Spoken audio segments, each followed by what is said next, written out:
Caras amigas, caros amigos, mais uma vez me sinto muito honrado em poder participar de mais uma edição do Congresso promovido pela Federação Espírita do Estado de Goiás. O nosso tema de hoje, vida, uma dádiva divina, nós entendemos como um grande chamado a todos nós espíritas, a todos nós que possuímos uma compreensão mais profunda das raízes espirituais da vida biológica na Terra.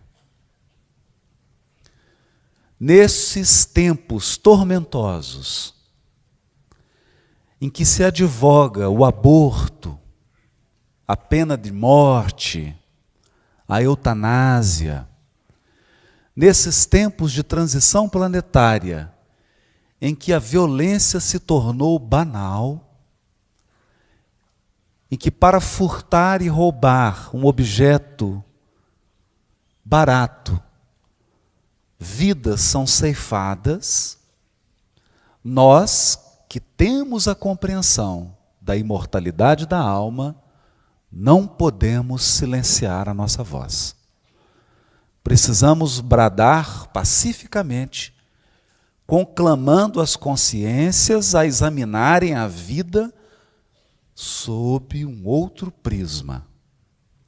Nós gostaríamos então, nesta manhã, de exercer a nossa gratidão a Deus e à espiritualidade pelas dádivas na vida e pela dádiva da própria vida.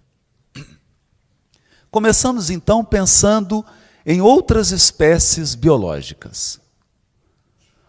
Um crocodilo nasce e no momento que ele nasce, ele já possui dentes e uma capacidade mínima de nadar que o permite, já nos primeiros momentos da sua existência biológica, caçar, se alimentar e ter uma autonomia em relação aos seus pais. Se nós observarmos, por exemplo, os filhotes, as crias dos cavalos ou dessa espécie, vamos ver que eles já nascem praticamente andando. De todas as espécies e de toda a diversidade biológica da Terra, a espécie humana, aquela que as inteligências superiores, sob o comando do nosso Cristo planetário, aquela espécie que foi escolhida para a encarnação dos espíritos dotados de pensamento contínuo e da razão e do sentimento, é de todas a espécie mais dependente que existe. O ser humano, assim que nasce, se não contar com uma assistência dedicada e contínua de outro membro da espécie, ele não sobrevive. Porque nascemos sem nenhuma condição de nos alimentar, de nos locomover, de reagirmos aos elementos que possam ceifar a vida biológica. Esse estado de total dependência, considerando que a espécie humana é a mais avançada do ponto de vista espiritual, nos leva a pensar. Porque tudo na lei divina possui um propósito e uma razão. Por que Deus permitiria que na espécie humana que vai receber os espíritos, que de todos os outros seres são os mais avançados, é exatamente a espécie mais frágil? Que lição está por detrás desse fato? Nós acreditamos que aqui se encontra uma profunda lição da lei divina. A primeira dádiva da vida reside na solidariedade. Solidariedade. Emmanuel irá expressar essa solidariedade no livro Pensamento e Vida, no capítulo Associação, quando ele diz assim: podemos compreender então que da grandeza divina aos mistérios subatômicos, podemos compreender a existência como uma cadeia de vidas ligadas à grande vida. Uma cadeia de vidas ligadas à grande vida. A grande vida é a vida do Criador. E todas as outras vidas estão ligadas por laços espirituais que, de momento, nos escapam à compreensão. Sendo assim, para que um espírito encarne, para qualquer um que está hoje experimentando a vida biológica, estivesse aqui, tivesse um corpo, foi preciso que, inicialmente, alguém cedesse um lugar. E estou falando da mãe. Foi preciso que uma mãe abrisse um espaço na sua intimidade, especificamente no seu útero, para que nós pudéssemos mergulhar nesse ambiente. Permanecermos lá por 9 meses em média, a fim de que o nosso corpo físico fosse formado. Nenhum de nós está aqui por outro caminho que não seja esse. Portanto, todas as propostas que defendem o aborto, sob o argumento de que a mulher tem direito sobre o seu corpo, tem a liberdade sobre o seu corpo, estão dizendo uma meia-verdade. Naturalmente, a mulher tem o direito sagrado sobre o seu corpo. E esse direito sagrado precisa ser respeitado por todos nós. Mas não haveria vida biológica na Terra se não fosse a solidariedade de um coração feminino que abrisse o espaço e permitisse a nossa existência física. Essa é uma lição. E no decorrer de toda a nossa existência, por mais que a evolução seja individual, pessoal, por mais que as conquistas sejam de cada um, ninguém vive em regime de autossuficiência. Ninguém. Seja no início da nossa existência, como já frisamos, em total estado de dependência física, psicológica e emocional, como bebês, seja no final da existência, em que muitos de nós somos convocados novamente a exercer a humildade quando passamos a depender de cuidadores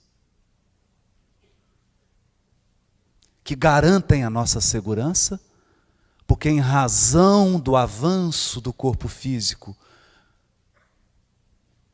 não temos mais condições de prover sozinhos a nossa existência biológica. A lição profunda da solidariedade não importa o patamar social que a criatura tenha galgado, não importa as suas conquistas espirituais, não importa o seu grau de evolução espiritual, não importa nada. Naquele momento, seja no início da existência ou no final da existência física, muitas vezes nós dependemos totalmente de corações simples, amorosos, que se dispõem a cuidar de nós. Essa, então, é a grande marca do princípio da vida. A vida está estruturada sobre o princípio da solidariedade. Sem solidariedade, não haveria existência biológica na Terra. Não haveria. E poderíamos estender essa reflexão para outros quadros graves que se apresentam hoje na sociedade, mas não vem ao caso, vou apenas mencionar ligeiramente. Algumas nações estão encontrando graves problemas demográficos seríssimos, com o envelhecimento quase total da população, porque são exatamente sociedades que se fecharam no individualismo, num apego excessivo às questões materiais, e ferem, ainda que inconscientemente, o princípio da solidariedade. Em alguns países, a taxa de envelhecimento é quase 3, 4 vezes superiores à taxa de natalidade. Isso significa, se você fizer uma conta bem simples, bem singela, você consegue calcular em quantos anos aquela nação inteira vai deixar de existir.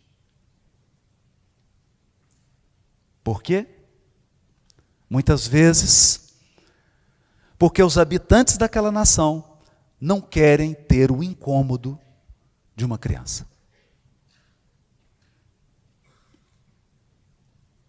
Mas em agindo assim, comprometem a perpetuidade de uma etnia, de uma cultura, de um país inteiro. A nos mostrar que ninguém fere as leis divinas sem atrair as consequências da ação. Deus não impõe com violência as suas leis. Ele simplesmente permite que as circunstâncias advirtam, corrigem e retifiquem o espírito que viola a lei divina. Esse é um ponto fundamental para a nossa reflexão. Não há vida sem solidariedade. Essa é uma grande dádiva.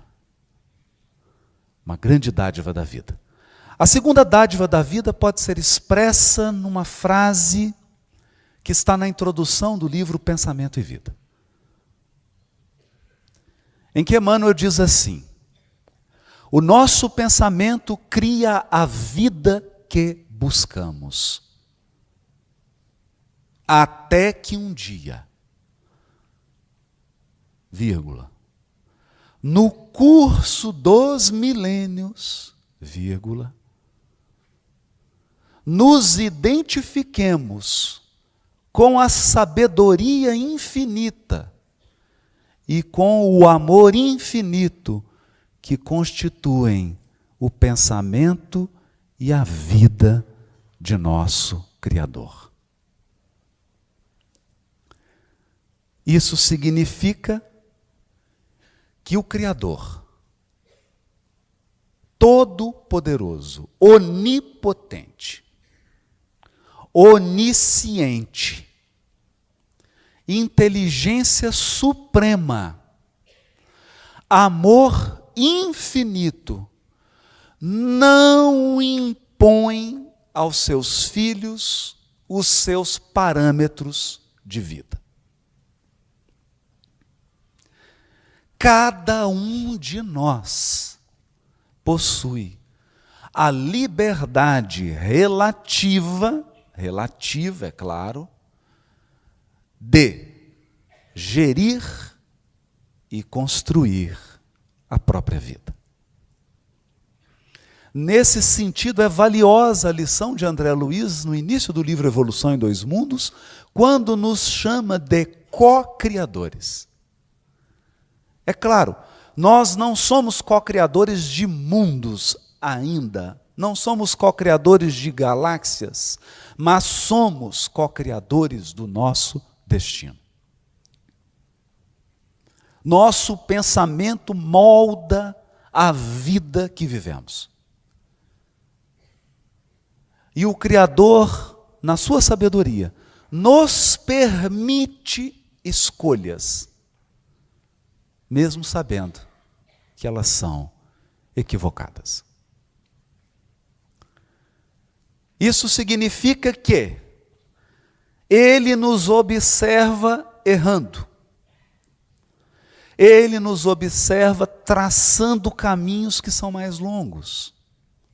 Ou pior, Ele nos observa traçando caminhos que são mais dolorosos. Vão chegar ao mesmo ponto, mas são mais longos e mais dolorosos. E respeita nossas escolhas. Nos acompanha nessa jornada e com a sua providência divina, nos tutela, porque sabe que o caminho mais difícil escolhido vai exigir maior cuidado, maior proteção. E não raro, até um processo de salvamento. Mas essa é a grande dádiva da vida. Cada um moldando através do seu pensamento a vida que vive. E nesse processo se educando. Nesse processo conhecendo onde pode ir e onde não deve ir. Onde era possível caminhar e onde não é. O que eu dou conta e o que eu não dou conta. O que está acima das minhas forças e o que está aquém das minhas forças. Um processo pedagógico. Uma pedagogia da maturidade. Porque isso, em última instância, significa que Deus nos trata com extrema maturidade. E, particularmente, é um dos elementos da doutrina espírita que mais me fascinam. É o Espiritismo apresentar Deus não mais como um soberano da Idade Média que fica castigando as pessoas.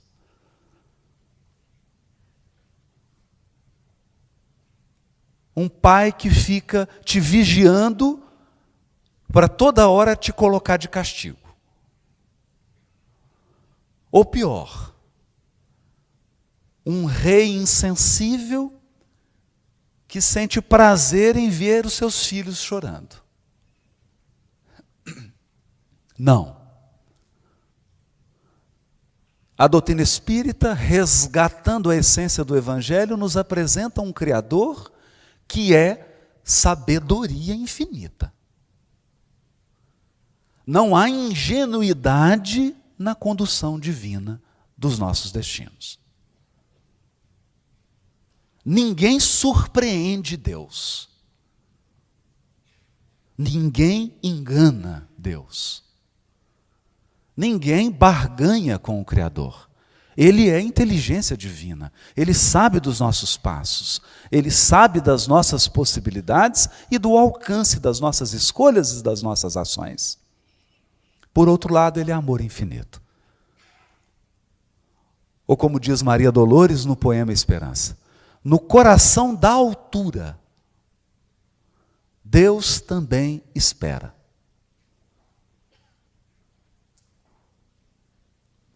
No núcleo de vibração suprema da vida, de onde o Criador irradia todas as suas forças, é puro amor. E esse amor envolve e cuida da criação inteira. mas cuida com tamanho maturidade e nos coloca num processo de aprendizado árduo. Árduo. É um processo que não é simples nem fácil. Hoje eu saía da casa de um amigo para vir para cá e tinha uma ave. Aqui em Goiânia tem um nome diferente. A gente chama de quero-quero, mas aqui chama de outro nome. Então tinham 3. Porque fica o casal e um outro vigiando. Nascem os filhotes, 2, 3 ou 4, e a coruja come 2 ou 3. Sobra só um. Então, quando a gente olha com certo pieguismo para essa realidade,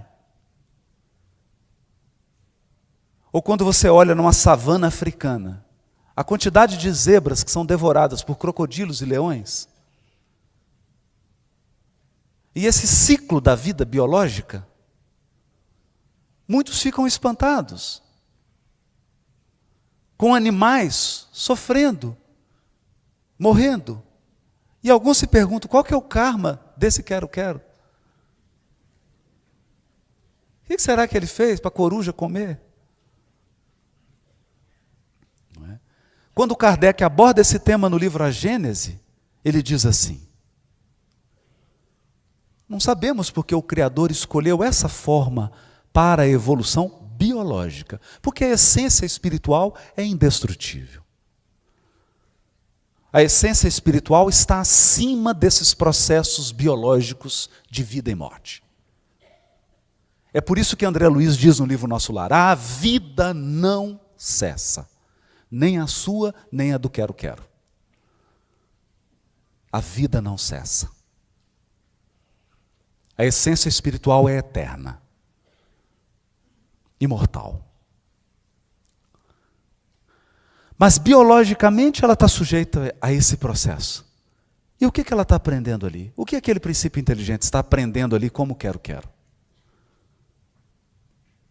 A proteger seu organismo biológico, está adquirindo experiências, a observar, a ser prudente, a se comportar. Por quê? Porque quando atingir um organismo mais apurado, mais complexo, essa experiência, esse instinto de conservação será fundamental. Então ele está realizando a sua experiência como nós. Como nós. Por isso podemos pensar assim, com André Luiz no livro Agenda Cristã. Eu adoro essa parte. André Luiz diz assim: tenha paciência. Você já viveu milênios incontáveis e possui a eternidade pela frente.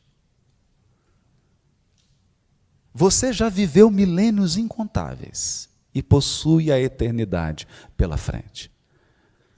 Muitas vezes a gente tem uma ilusão de dizer assim: olha, eu preciso levar o livro dos Espíritos para os habitantes do país tal, porque eles não conhecem de espírito. Hã? Não conhecem de espírito, mas eles são o quê? O que eles são? Quantas vezes você já desencarnou? Quantas vezes? Você não quer lembrar, mas a memória está aí. E se você pudesse lembrar em detalhes, você ia perceber que já desencarnou de tudo quanto é tipo de desencarnação. Talvez queda de avião ainda não sei. Vai que você é um degradado, não é? Mas já experimentou tudo quanto é gênero de morte, tudo quanto é gênero de desencarnação. Você é uma pessoa perita em desencarnar. Não é? como é um perito em encarnar. Quantas vezes você já encarnou? Então, todas essas experiências foram vividas. Eu me lembro que certa vez estava pensando assim, poxa, eu não tenho uma mediunidade ostensiva, não vejo espíritos, não falo com espíritos, não psicografo. E fiquei assim, que coisa.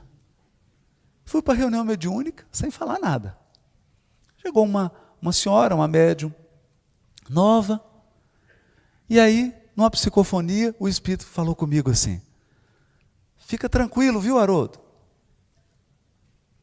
Quando você chegar aqui, você vai ver espírito, falar com espírito, escrever. Fica tranquilo, só estamos esperando você chegar do lado de cá. Toda a sua mediunidade vai aflorar. Você vai até tocar em espírito e ser tocado por eles. Não é? Então essa experiência é universal. É por isso que Kardec diz assim, o espiritismo está na natureza.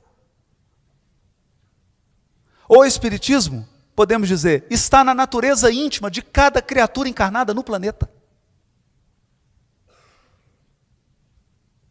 Então chegou o momento de nós resgatarmos certos princípios e valores que norteiam o nosso pensamento. Você olha para uma criança, nossa, é uma criancinha. Criança é o corpo. O espírito que está ali é multimilenar e talvez seja mais experiente do que você. Oh, mas está num corpo de criança? Espera um pouco. Esse é um problema que o tempo corrige. Corpo. O elemento biológico não define integralmente a realidade espiritual que está por detrás. Portanto, espiritualmente nós temos essa dádiva de, com o nosso pensamento, moldar a vida que nós queremos. Aqui eu vou contar o caso que eu contei na palestra de ontem. É um caso de um ancestral meu, e aqui vai uma constelação familiar, estou fazendo uma homenagem a ele, meu bisavô. Ele se chamava Isidro Pedra. Olha o nome da criatura. Isidro Pedra. Qual que era a característica desse meu ancestral querido? Teimosia. O Isidro morava na zona rural do sul de Minas. Tinha lá um pequeno sítiozinho, agricultura de subsistência. Foi visitar um sítio de um compadre. Chegou lá no sítio do compadre, viu aquele laranjal, assim, um pomar, alguns pés de laranja, aquelas laranjas maravilhosas. O Isidro ficou encantado com aquilo. Puxou o canivetezinho dele, mas chupou laranja até não aguentar. Ficou encantado com aquilo, mas compadre, que laranja doce. Falou, vou plantar essa laranja lá no meu sítio. E aí o que o Isidro fez? Você vê que a intenção dele era boa. O Isidro falou, pegou a semente de laranja, a semente, falou, vou plantar. Mas não é assim que funciona. Tem alguém aqui da agricultura sabe que não é assim que funciona. Não adianta você pegar a semente da laranja e plantar. Por quê? Porque o processo do plantio funciona assim. Você escolhe uma planta que é a base. Essa base é chamada de cavalo. Cavalo por quê? Porque ela é bruta. Ela é resistente. Resistente às pragas, resistente ao solo, resistente às variações climáticas. Aí, quando a base cresce, que é o cavalo, aí você vem com a muda delicada e frágil da fruta, da espécie, e faz a enxertia. Então, você corta um pedacinho do cavalo, enxerta a mudazinha, amarra. O que acontece? Princípio da solidariedade da vida, porque nós também. Todos nós aqui fomos enxertados no útero de uma mulher. Forte, porque mãe é forte.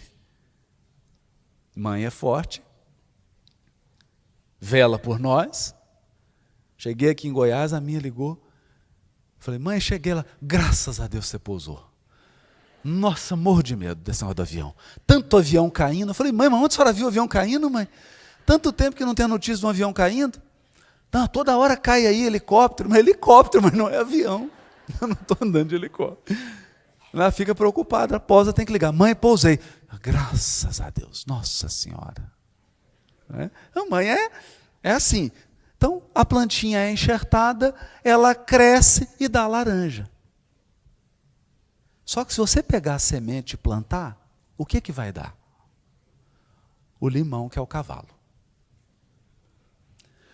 Se você pegar a semente, não dá a laranja, dá o limão. E ele pegou e plantou 5 pés. O que nasceu? Limão. Aí, deu o limão. Está ele com um canivete, a esposa do lado olhando. O problema foi esse. Porque eu acredito, se ele estivesse sozinho, ele teria admitido. Mas a esposa estava do lado, ele cortou, chupou, e aí arrepiou até o perispírito. Ela falou, Isidro, isso é limão, Isidro. É laranja. Isidro, pelo amor de Deus, deixa de ser ignorante, homem. Olha isso aqui. Isso é limão, Isidro. É laranja, fui eu que plantei. Fui eu que plantei. Não é? Então, você chega aqui com as suas sementes e planta achando que é felicidade. E planta. E quando você olha para a sua plantação, só tem limão. Aí você fala, mas eu plantei felicidade, eu que plantei. Mas meu amigo, é limão, fui eu que plantei, é laranja. Eu li o livro do Rossando, você merece ser feliz. Não é? Merece mesmo. Acontece que o processo evolutivo é aprender a cultivar. A felicidade é o final do processo. E ela reflete toda uma estratégia que nós vamos adquirindo. Então você vai ficando experiente. Você sabe que, bom, não é assim. Tem plantio que eu colho em 1 semana, 2. Alface, couve. Tem outros, o café, que demora 5, 6 anos. Tem vinícolas na Europa que possuem 300, 400 anos. Que aquele cavalo, a base, está lá plantada. Por isso a qualidade das uvas. Então aquilo não é gratuito. Na evolução também. Tem questões do nosso pensamento que você cria e automaticamente a vida responde, imediatamente. Imediatamente. Por exemplo, aqui um exemplo do Emmanuel. Você acorda. Sabe quando você dorme e faz um estágio no umbral? Você acorda super nervoso, mal-humorado, sai de casa e aí você começa. Durante todo o tempo que você tiver naquela vibração, você vai atrair só confusão para você. Vai discutir no trânsito, vai discutir num atendimento de algum lugar, tudo. Por quê? Porque esse é um plantio imediato.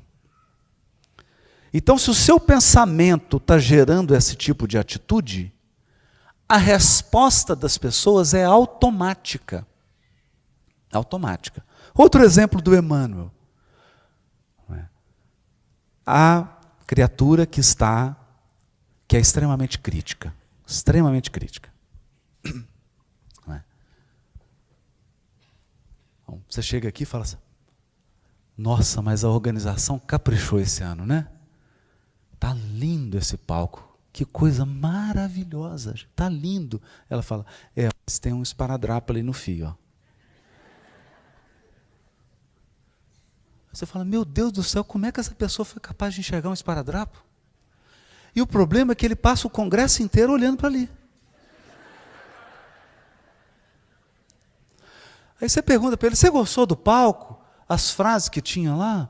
Anjo de luz, gratidão eterna da família. Não, não li isso não. Fiquei olhando para o esparadrapo. Então, esse foco excessivo em determinadas coisas fazem com que a vida responda, reflita o foco. A vida reflete esse foco. Isso é um processo educativo, que a gente precisa pensar. É uma sementeira curta. Eu não estou aqui abordando aquelas sementeiras longas. Determinadas escolhas, atitudes que a gente faz hoje para colher daqui 5 encarnações. São plantios mais longos. Mas eu me recordava, certa vez, eu mergulhei num processo e não conseguia sair. Eu ia para o trabalho, 1 hora para ir, 1 hora para voltar. Aquele trânsito maravilhoso da região metropolitana de Belo Horizonte. Inclusive estão dizendo que não vai ter problema de trânsito mais ano que vem, porque os carros não vão conseguir andar.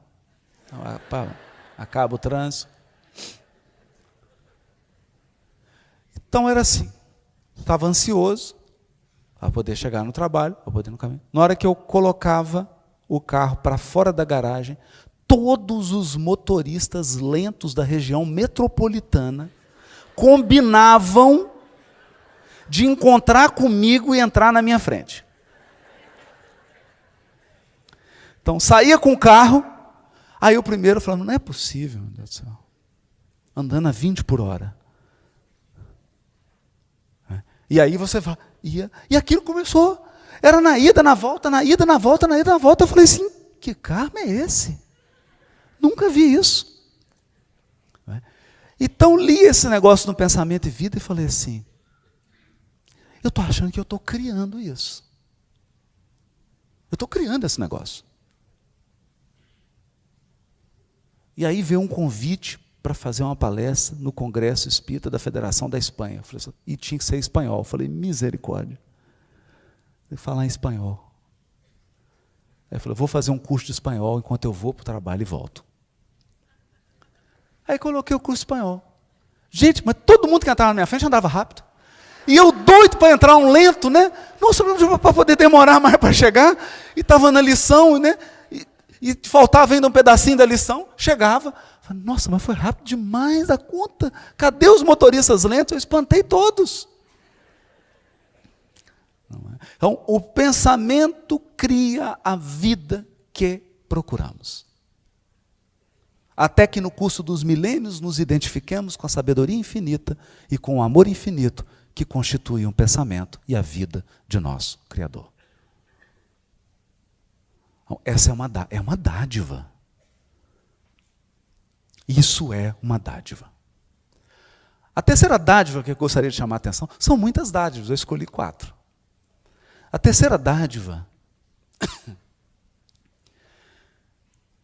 está numa mensagem de Emmanuel chamada Provações.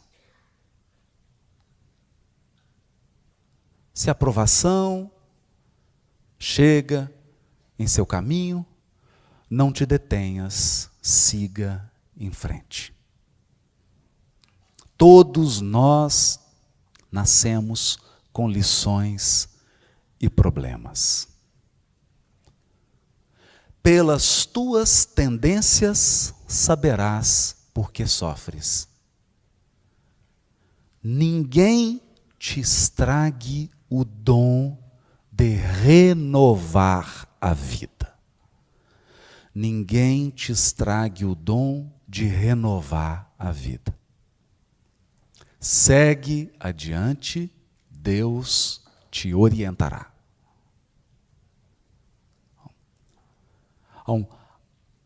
Essa terceira grande dádiva da vida, o dom de renovar a vida. Desde o momento em que nós nos acomodamos carinhosamente no útero materno, até o momento em que nós nos retiramos da existência física, a nossa vida é uma contínua e sucessiva mudança. Os quadros vão se renovando prodigiosamente. Como tudo muda. O que nos faz recordar aquele poema do meu conterrâneo, Carlos Drummond de Andrade, quando ele fala da sua cidade natal, Itabira. E ele conclui dizendo o que todos nós experimentamos. Que aquela Itabira que ele venerava, a Itabira da infância, a Itabira onde ele viveu como criança, a Itabira em que tinha a mãezinha dele, o pai, a fazenda, os amigos, aquela Itabira não existia mais. Só no coração dele. Porque quando ele voltava para a cidade natal, aquela cidade era outra, não era mais a dele. E todos nós experimentamos isso. Porque os ambientes, eles vão se renovando e pessoas vão embora. Pessoas chegam. E os horizontes vão se renovando, mas nós não podemos permitir, embora seja desafiador isso, que as circunstâncias, as provações e as expiações retirem de nós esse, abre aspas nas palavras de Emmanuel, dom de renovar a vida. Porque isso é uma dádiva. Essa é uma potencialidade que o Criador colocou dentro de nós. O dom de renovar a vida. A começar pela nossa própria renovação. Porque seguindo o nosso raciocínio anterior, se eu renovo a minha mentalidade, se eu renovo o meu pensamento, o meu sentimento, se eu renovo a mim mesmo, automaticamente a vida irá refletir esse processo de renovação, que é a grande proposta educativa do Espiritismo, que muitos confundem. É por isso que o Espiritismo não prega revoluções sociais. Preciso dizer isso aqui.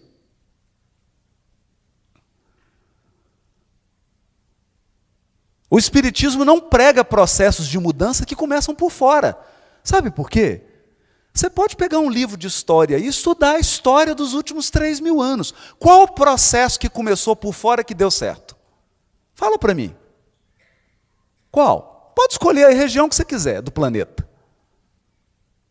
China, Ásia, Oriente, pode escolher. Qual o processo que começou por fora que deu certo?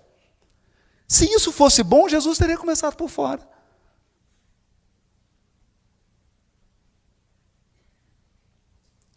É onde Emmanuel nos diz, o Evangelho segue adiante, um passo por vez, palmo a palmo, um coração por vez. Um coração por vez. Esse é o processo. Porque não tem como nós reunirmos as pessoas aqui e fazermos uma renovação coletiva.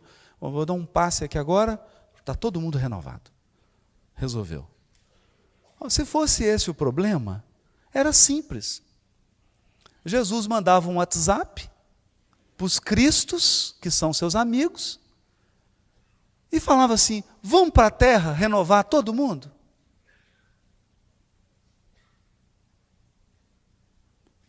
Estava resolvido o problema. Nasce um Cristo em cada cidade.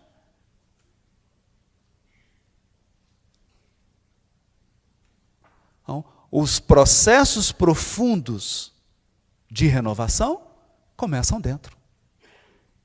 Dentro por quê? Porque Deus não quer agredir ninguém. Se Ele nos deu o dom de moldar a nossa vida, o dom de escolher os caminhos, de escolher de modo relativo, de fazer nossa caminhada, Ele respeita. Por isso que a renovação tem que ser espontânea, tem que vir de dentro da vontade da criatura. As circunstâncias, elas vão pressionando.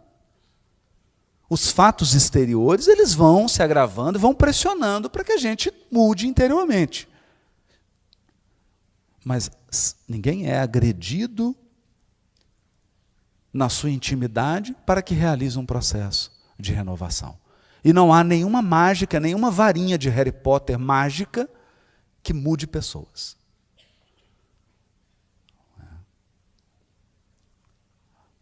Nós temos o poder de renovar.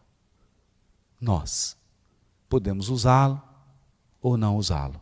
Podemos usar 10%, 20%, 30%, 40%, 100%. Mas isso é maravilhoso. É maravilhoso porque isso nos iguala em potencial. Por isso, no livro Nos Domínios da Mediunidade, André Luiz, com o benfeitor, estão assistindo a palestra de um espírito superior que vem à esfera espiritual de André Luiz para falar sobre a mediunidade e sobre o pensamento. E aí ele tem uma frase que ele diz assim: imaginar é criar. Da forja do pensamento nascem as asas dos anjos e as algemas dos condenados.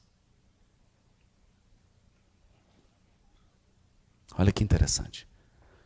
É da mesma forja, é a mesma energia co-criadora que aquela individualidade construiu asas angelicais, asas no sentido simbólico, que a gente sabe quais são as duas asas dos anjos, é sabedoria e amor.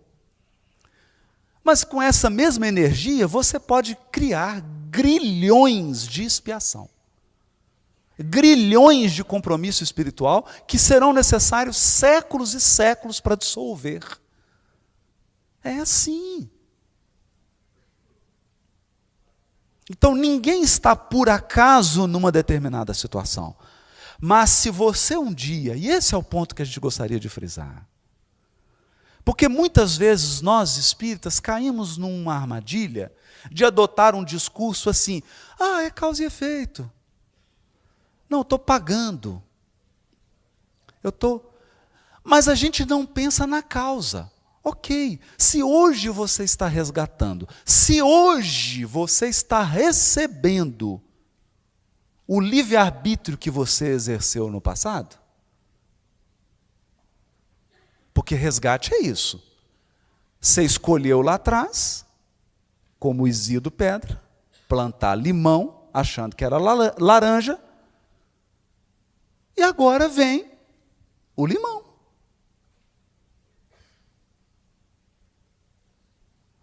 Mas a grande reflexão que nós precisamos fazer é: mas lá atrás, você não escolheu? Não foi você que escolheu? Não foi você que moldou? Ora, se você tem poder para moldar isso, por que você não tem poder para moldar coisa melhor? Se foi você que criou todas as situações que você vive hoje, por que não será você que irá corrigir tudo isso e criar tudo de melhor? É exatamente isso. Então a mensagem espírita é um brado de esperança, porque ela diz assim: você já tem tudo para criar o que você quer. Há aprenda a plantar. O Evangelho de Jesus, em última análise, é um curso de plantio. É o Cristo nos ensinando: escuta, filho, eu já tenho bilhões de anos de evolução, eu já sei, o que você está plantando não vai funcionar.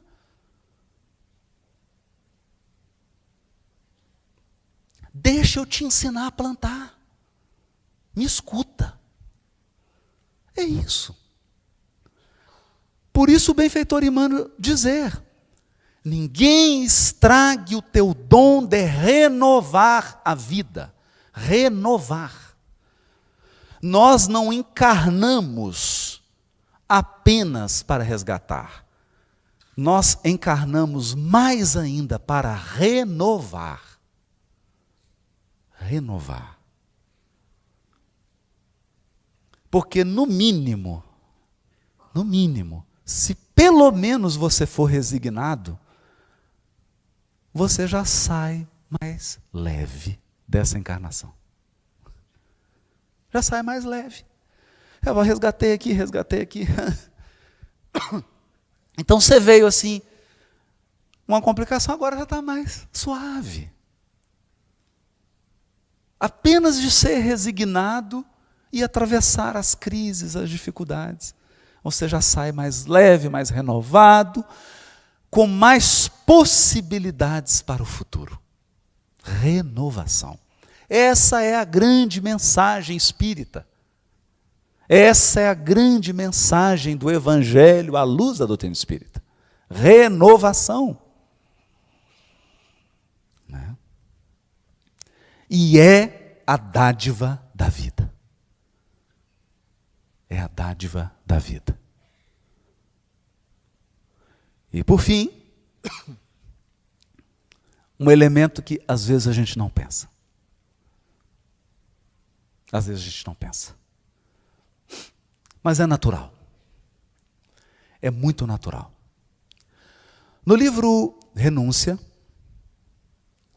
quando o espírito de Alcione toma a decisão de encarnar, imagine que ela estava em outro sistema. Ela não estava aqui, no sistema solar. Estava em Sírios. E o coordenador da sua evolução, o tutor espiritual da sua evolução, que era um ser ainda mais avançado que ela, quando ela fez a proposta, olha, eu quero reencarnar, ele falou assim: eu já sei o que você quer, minha filha. Eu já sei o que você quer. Você quer resgatar os que você ama. Porque amor é para sempre. Você quer resgatar. Eu sei o que você quer. Mas eu julgo a sua missão extremamente arriscada. Olha isso.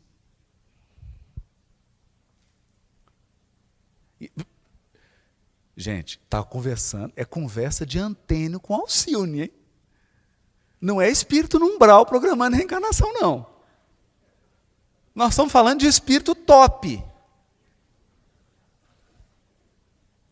Ele falou: eu considero esse seu projeto extremamente arriscado.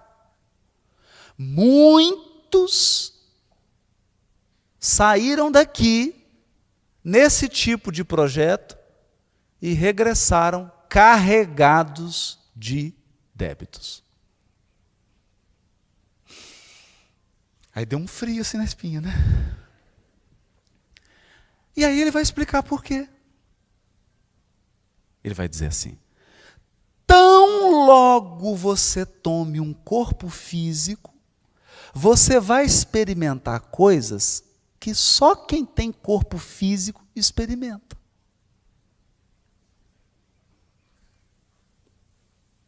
E aí ele começa a dizer: uma carência afetiva imensa. Pensa nisso. Aqui nós voltamos ao início. Você é um espírito superior, daqui a pouco você começa a diminuir, seu perispírito começa a diminuir, quando você vê, você está num feto. Está ligado com a mãe, um cordão umbilical, você não precisa respirar, a comida já é fast food, já vem mastigada, na medida certa, a temperatura ótima, aquela hidromassagem, que o líquido fica ali circulando, fazendo uma massagenzinha. Você ali, tranquilo, de repente corta um cordão umbilical, enfia a mão na sua boca, você tem que começar a respirar sozinho, um frio danado, você tem que comer agora, vai sentindo fome, o que acontece? Você começa a experimentar uma profunda fragilidade. Isso significa que você se tornou um encarnado. Então lá você volitava. Gente, alguém já viu anjo com medo de altura? Alguém já viu? Anjo com medo de altura? Espírito volitando, falando, nossa, estou com medo, altura. Medo de quê? Medo de que ele cai, passa no chão, não acontece nada. Encarnado, nossa, está alto aqui. Ai meu Deus, esse avião está balançando. Não é assim? Então, uma série de sensações e sentimentos que nós experimentamos pelo simples fato de estar encarnado. Quem que não tem medo de desencarnar? Eu não tenho medo de desencarnar, só tenho medo da maneira como eu vou desencarnar. Isso é um sofisma, né? Isso é conversa fiada, né? Claro que a gente tem medo de desencarnar. Imagina, começa a esfriar seu pé, você não mexe mais o dedo. Não mexe a perna, você fala, gente, estou indo. Nossa, agora, meu Jesus. Não é? Então, essa fragilidade da condição humana. Fragilidade da condição humana. Isso desperta em nós o instinto de conservação. Então, você passa a ter carência, medo, solidão, fragilidade, necessidade de atenção. É o que Jesus quis dizer com, na verdade o espírito está pronto, mas a carne é fraca. Estar encarnado é estar meio que cego. Então a gente caminha assim, ó, tateando. Por que tateando? O que vai acontecer com você amanhã? Nós não sabemos. Nós não sabemos.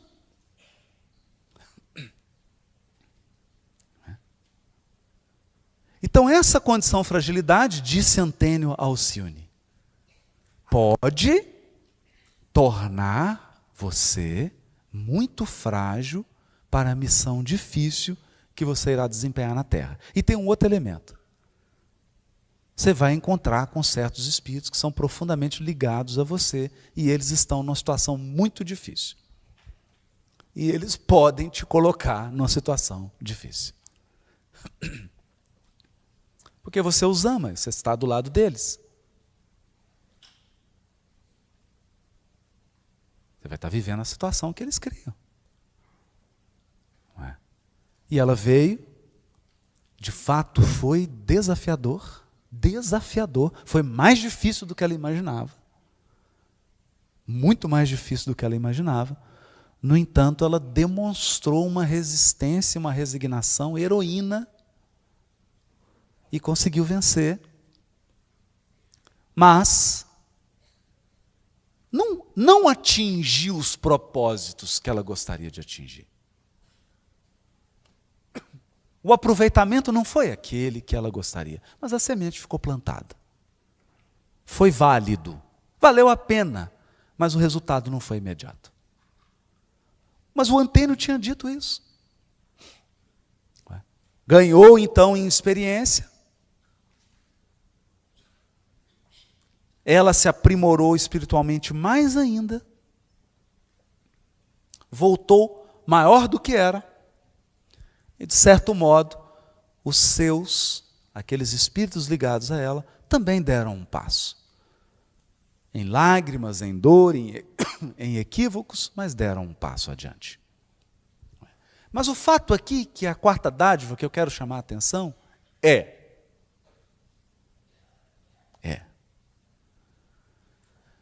nenhum de nós aqui nunca mais vai deixar de viver. E se eu quiser, o problema é seu.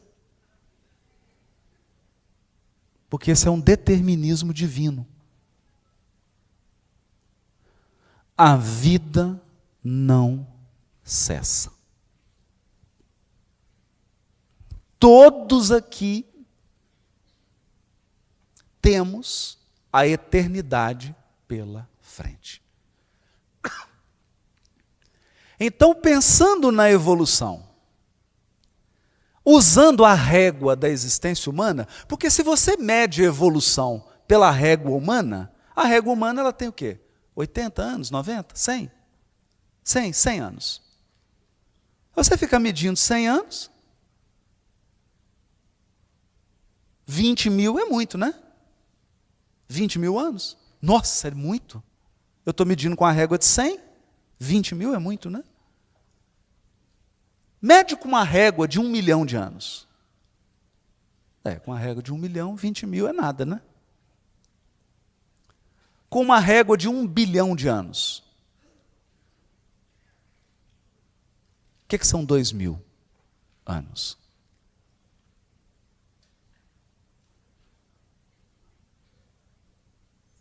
Com a régua da eternidade. Aí perde a graça. Acaba a palestra. Não é? Porque tudo tem que ser reinterpretado. Então, o grande desafio emocional, porque isso não é intelectual. Intelectual aqui, todos sabemos disso.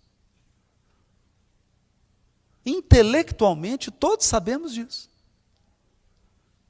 Sabemos que você vai desencarnar, mas não vai morrer. A vida não cessa. Agora, emocionalmente, não ficar apegado ao tempo de existência do corpo, é por isso que os espíritos dizem, o problema da humanidade é ao apego ao que é material. O primeiro apego ao corpo. É tanto que você fala assim, eu tenho tantos anos. Ok, eu entendi. Entendi.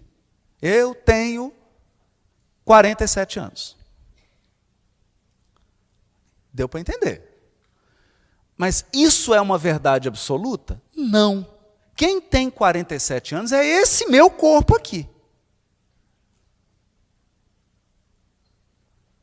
Mas como a maioria de nós encarnados está quase 100% identificado com o corpo, você acha que a sua idade é a idade do seu corpo.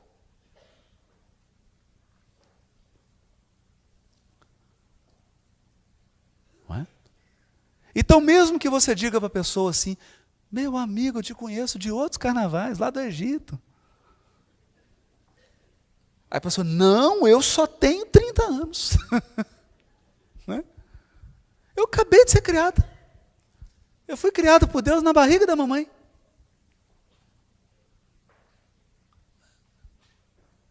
Então, outro dia, a minha filha chegou lá em casa e ela estuda piano, já no nível de faculdade. Tinha interrompido, tinha feito 3 anos, interrompeu, agora retomou. E aí trouxe um vídeo. E era uma criancinha de 4. Eu não sei se ele era coreano, se era chinês, que a gente tem uma dificuldade de xinguar. Mas vocês entenderam, não era lá daquele lado de lá. E aí, a peça que ela estava estudando, que é a de Beethoven, que tem 4 movimentos, ela está estudando um dos movimentos, o menininho de 4 tocou os 4 movimentos.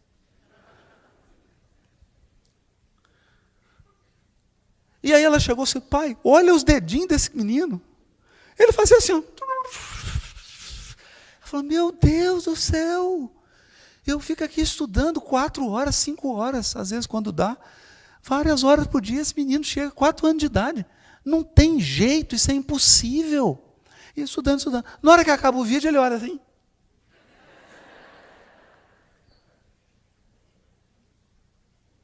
Você vai falar que essa criaturinha tem 4 anos de idade? Tem 4 anos de idade? Claro que não tem. Porque ninguém começa a estudar o piano hoje, daqui 4 anos está tocando aquela peça. Ninguém.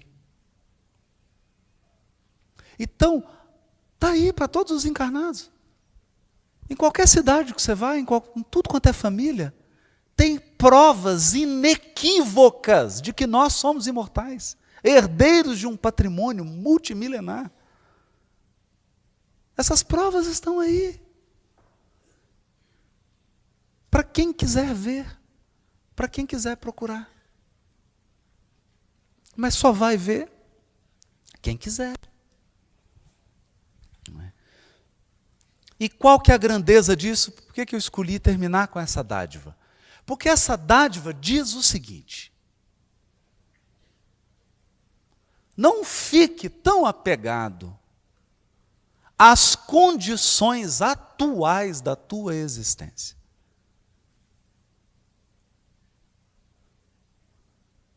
Condições atuais. Porque nós somos espíritos imortais. Sonha, crê, trabalha, confia e espera. Espera. Porque a maior ferramenta de atuação de Deus não é seu poder. Não é o seu poder. A maior ferramenta com que Deus age no mundo é o tempo.